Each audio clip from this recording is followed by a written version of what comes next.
L'Olympique de Marseille en Coupe d'Europe, c'est toujours un parfum très particulier. On a toujours en tête, en mémoire, les souvenirs des ambiances incandescentes du stade Vélodrome qui explosent lorsqu'il y a un but, lorsqu'il y a une qualification. Et si on se prend à rêver, regarder les statistiques amenées par droit au but sur Twitter, l'Olympique de Marseille, sur les 3 derniers matchs disputés en huitième de finale de Coupe d'Europe, c'est 3 qualifications pour les quarts de finale. Et lorsque l'OM arrive en quart de finale, eh bien, une fois sur deux, l'OM va en finale de cette Coupe d'Europe. On a envie de rêver, on a envie d'y croire, mais surtout, on a envie de vibrer demain soir au Vélodrome pour cette rencontre Olympique de Marseille-Villarreal. C'est une rencontre explosive qu'on va vivre, bien évidemment, une rencontre explosive parce que le stade sera plein. Oui, le stade sera plein. On est très content d'avoir cette information-là et on va vivre le retour de Marcelino. Mais il ne faut pas que le match soit uniquement Olympique de Marseille-Marcelino. Il faut prendre un pas décisif pour le match retour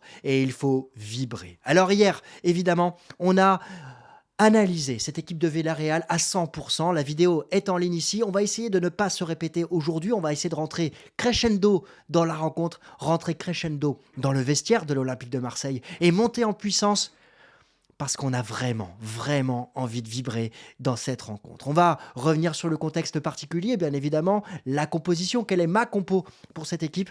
Je vais également vous donner mes 3 clés et les joueurs que j'attends particulièrement avant de vous partager mon pronostic en fin de vidéo avec mon partenaire Unibet. Et avec Unibet, on vous fait croquer, oui, on vous fait croquer une dotation exclusive et exceptionnelle. Dotation exclusive avec CM Football et Unibet.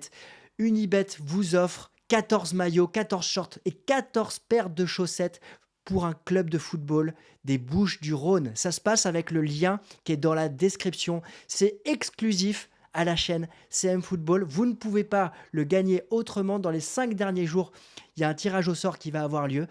Vous pouvez vous inscrire jusqu'à dimanche prochain avec le lien qui est dans la description. Si vous êtes dirigeant de club des Bouches-du-Rhône et que vous voulez faire gagner cette dotation à hauteur de 2350 euros, 2350 euros de dotation, vous vous inscrivez avec le lien qui est dans la description et vous participerez au tirage au sort. Et donc, c'est exclusif Unibet CM Football. Et si vous êtes un joueur d'un club de la région des Bouches-du-Rhône, eh bien, n'hésitez pas à en parler à vos dirigeants pour s'inscrire directement avec ce lien. Le lien est dans la description. Je suis très heureux de vous partager ce type de dotation. On a l'habitude de faire des opérations qu'on va appeler classiques avec des partenaires. Et là, avec Unibet, justement, on a décidé d'aller plus loin. Ça a fait l'objet de plusieurs discussions, plusieurs réunions, et je suis très heureux de vous le partager. Donc, n'hésitez pas à vous inscrire. C'est unique et exclusif à CM Football. Alors, on va rentrer dans le vif du sujet et pour monter crescendo, il y avait quelque chose qui m'avait touché lorsque j'avais vu que le virage nord était suspendu par l'UEFA. Et là, il y a cet accord avec l'UEFA qui a été réalisé pour que 5000 minots, 5000 jeunes joueurs de la ville de Marseille et de sa région vont venir garnir les tribunes du Virage Nord. Ça avait déjà été réalisé la saison dernière face à la Lazio, il y a 2 saisons face à la Lazio. Là, on aura un stade qui sera quasiment plein et c'est une bonne action évidemment qu'a réalisé l'Olympique de Marseille avec l'UEFA. Et on a besoin de tout le monde évidemment et de toute cette passion pour vivre une rencontre de ce type. Évidemment, on l'a dit, il ne faut pas que cette rencontre soit l'opposition entre Marcelino et l'Olympique de Marseille, mais on ne peut pas passer outre. On ne peut pas passer outre, surtout après les déclarations de l'ex-entraîneur de l'Olympique de Marseille. L'OM est un club qui régresse. J'espère vraiment que cette une va être placardée dans le vestiaire du Vélodrome et qu'elle va toucher, qu'elle va piquer au vif l'orgueil des joueurs de l'OM et tout le staff de l'OM va avoir envie de montrer à Marcelino que l'OM ne régresse pas et que l'OM se doit d'éliminer Villarreal, un des derniers vainqueurs de cette Europa League. Je serai au stade autour des 20h15, 20h30 parce que j'ai envie de vivre cette émotion, j'ai envie de vivre cette ambiance, j'ai envie de vivre ces sifflets. Il faudra bien évidemment respecter après tout le contexte autour de Villarreal, mais même si on le sait que ça ne le touchera pas, j'ai envie qu'ils vivent cette pression et que les joueurs de Villarreal soient touchés par cette pression et soient sous pression également et que les joueurs de l'OM aient l'orgueil nécessaire pour aller chercher cette victoire. Alors, quand on rentre dans le sportif, on en a parlé hier avec Villarreal, on a un club qui est invaincu maintenant depuis 2 mois, un club qui encaisse un but par match au minimum depuis 2 mois, sauf contre Cadix. Villarreal marque beaucoup. C'est une bonne passe pour le club de Marcelino. Du même côté, l'Olympique de Marseille, après le changement, Jean-Louis Gasset est dans une bonne dynamique. Cette dynamique est importante. On va le voir.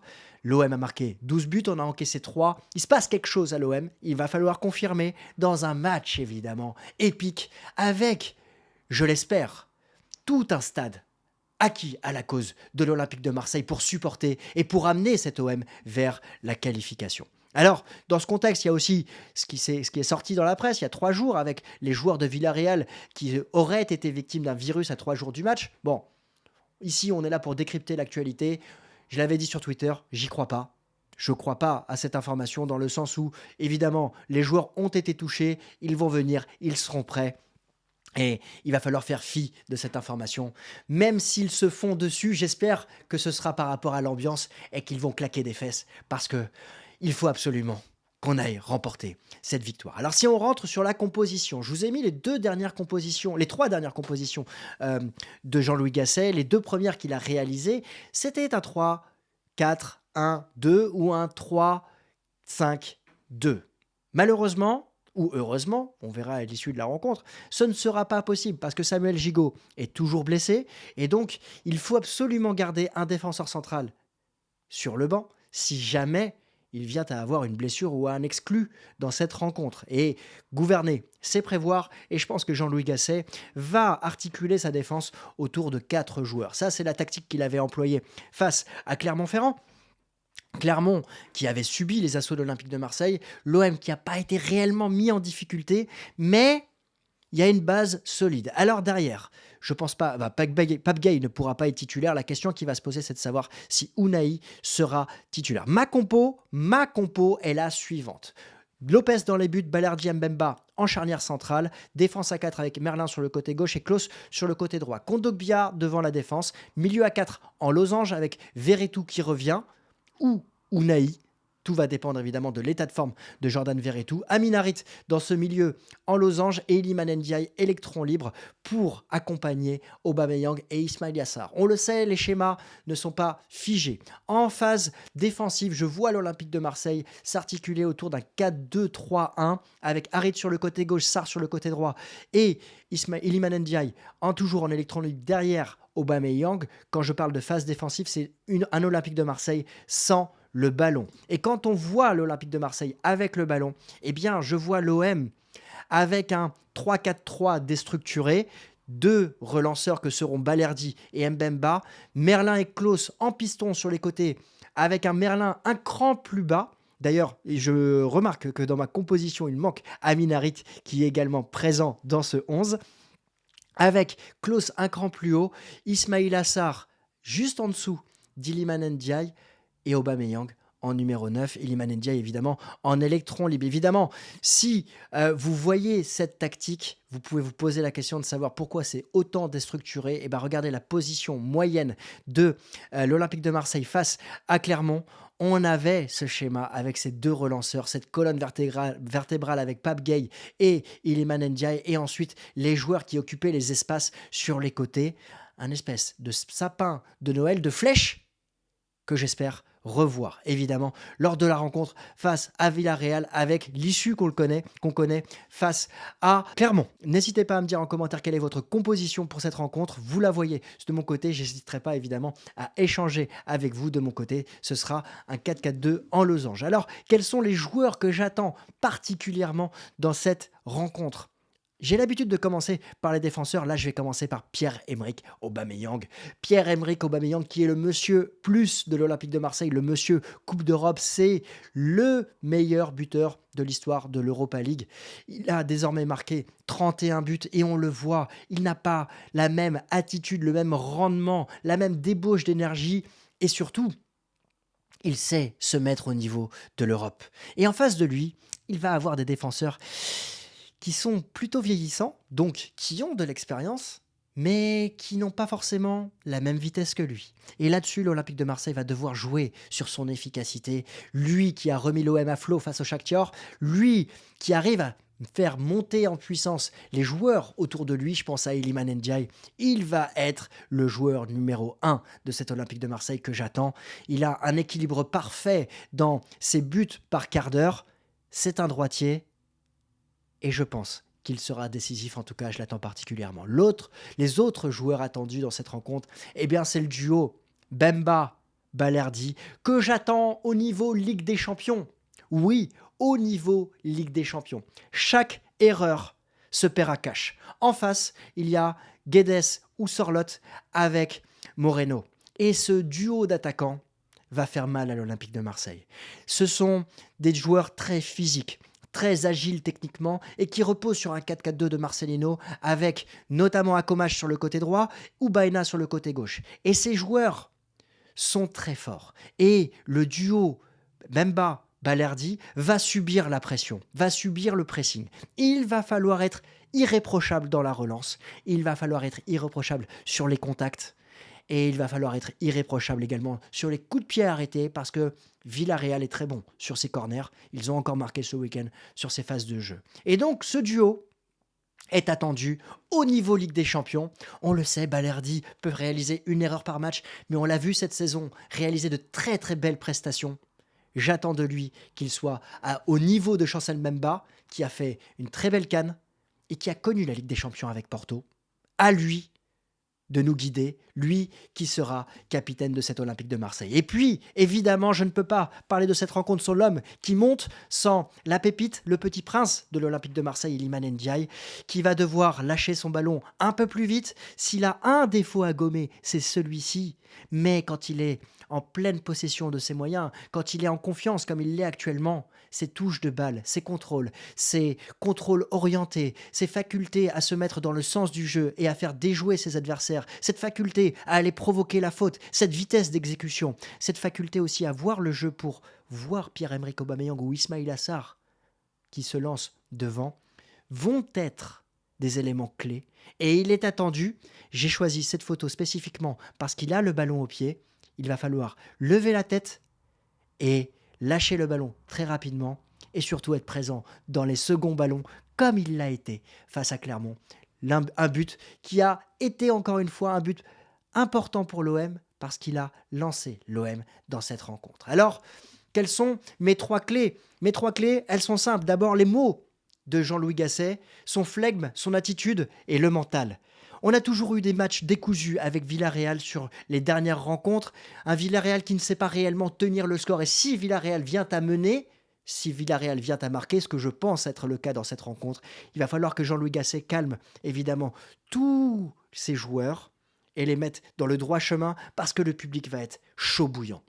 En tout cas, moi je serai chaud bouillant, c'est certain. Et les mots qu'il va employer, la confiance qu'il va donner à ses joueurs vont être importantes parce que il va avoir 90 minutes aussi pour utiliser l'ensemble de son banc. Et le match pourrait se jouer grâce au changement tactique de Jean-Louis Gasset. En tout cas, il est attendu au même titre que Jonathan Klaus et au même titre que Quentin Merlin. Ils vont avoir des duels importants à réaliser. Jonathan Klaus face à Baena. Attention, Baena, c'est très fort. Et Jonathan Klaus, il est dans une phase positive avec son but qu'il a marqué face à Clermont, mais il sort d'une phase plutôt délicate à travers toutes les déclarations qui ont eu lieu autour de lui. Il va vivre un match important face à Baena, un match Ligue des Champions clairement, et on va voir quelle attitude il va avoir. On sait qu'il peut apporter le surnombre offensivement, on l'a vu en difficulté défensivement face au Shakhtar. Il va falloir faire un match Ligue des Champions. De l'autre côté, quand Merlin va se retrouver face à la vivacité d'Akomash, c'est une des clés de cette rencontre, ces duels en 1 contre 1. C'est pour ça que derrière Mbemba et Balerdi, il va falloir assurer. Et enfin, je vous le disais, ce match peut se jouer sur la durée, sur les changements, sur les remplacements. Et Faris Moumbagna, on l'a vu. On l'a vu, game changer, quand il est rentré face à Clermont. Le score était acquis à la cause de l'Olympique de Marseille, 3-1, mais il est rentré avec l'état d'esprit nécessaire pour faire une passe d'ess et ensuite marquer ce but. Vous allez me dire, ouais, mais c'était Clermont. Ouais, mais de l'autre côté, Villarreal, c'était Grenade, 19e du classement, ils ont eu le même résultat, 5-1. Donc ne minimisons pas les résultats de l'Olympique de Marseille face à Clermont. Et Moumbagna, dans cette fin de rencontre, physiquement, par la vitesse, par la technique, il peut avoir et il peut faire la différence. Et enfin, il y a un élément que je ne vous ai pas cité ici, mais dans les éléments clés, il va falloir frapper de loin. Il va falloir frapper, oui, parce que cette équipe de Villarreal concède énormément de situations en bloc bas et les adversaires de Villarreal marquent énormément de buts aux abords de la surface de réparation. Donc, une autre clé de cette rencontre, ça sera la possibilité de voir Unai, Verretou, Kondogbia, Harit ou encore Ndiaye frapper de loin. Ce sont des éléments qui vont compter dans cette rencontre. Alors, on va voir mon pronostic avec mon partenaire Unibet. En complément du cadeau qu'on vous fait en introduction, Unibet vous offre 10 euros sans dépôt. Oui, 10 euros sans dépôt. Ça se passe également avec un autre lien dans la description. Vous vous inscrivez et vous aurez 10 euros sans dépôt à l'issue de votre inscription. Et ça peut se combiner avec le bonus jusqu'à 100 euros sur votre premier pari s'il est raté. Alors, n'hésitez pas, bien évidemment, à jouer en tenant compte d'un élément important. Jouer doit rester un plaisir responsable et uniquement réservé aux personnes majeures. Alors, quelles sont les cotes d'Unibet? Il y a une belle cote pour l'Olympique de Marseille. Parce que oui, l'Olympique de Marseille peut être favori. La cote est à 1,92, le match nul est à 3,60 et Villarreal est à 3,82. Vous allez me demander quel est mon pronostic. Il y a un élément clé pour moi dans cette rencontre, c'est que les deux équipes vont marquer. Pour moi, je vois l'Olympique de Marseille encaisser un but au minimum et je vois un match décousu, un match de folie. Je vois un score qui se situera autour du 1-1, 2-2, 2-1, 3-2. Parce que je ne vois pas l'Olympique de Marseille perdre cette rencontre. La cote pour le but pour les deux équipes est à 1,56 et la cote pour Marseille ou match nul, donc l'OM ne perd pas cette rencontre, est à 1,23. Si vous me demandez de mouiller sur un buteur, je ne vais pas prendre trop de risques ici. Ça a plutôt bien réussi sur les 3-4 derniers matchs. Pierre-Emerick Aubameyang sera buteur dans cette rencontre. La cote est à 2,24. C'est une belle cote à jouer, évidemment, avec responsabilité. En match, en score sec, moi, je jouerais le 2 buts partout. Alors, c'est une grosse cote, elle est à 10,50. Je vois un film du match où l'OM va mener, ou être mené, et ou être mené. Je peux voir le 1-0 pour l'OM, comme je peux voir le 2-1 pour l'OM, et après avoir été mené 1-0. Mais je m'attends à un match vraiment explosif, âpre, et qui va se jouer sur des détails. Et si je dois jouer une victoire de l'Olympique de Marseille, je jouerai le 2-1 ou le 3-2. Je vois pas l'OM faire un clean sheet et je vois l'OM être bouillantissime.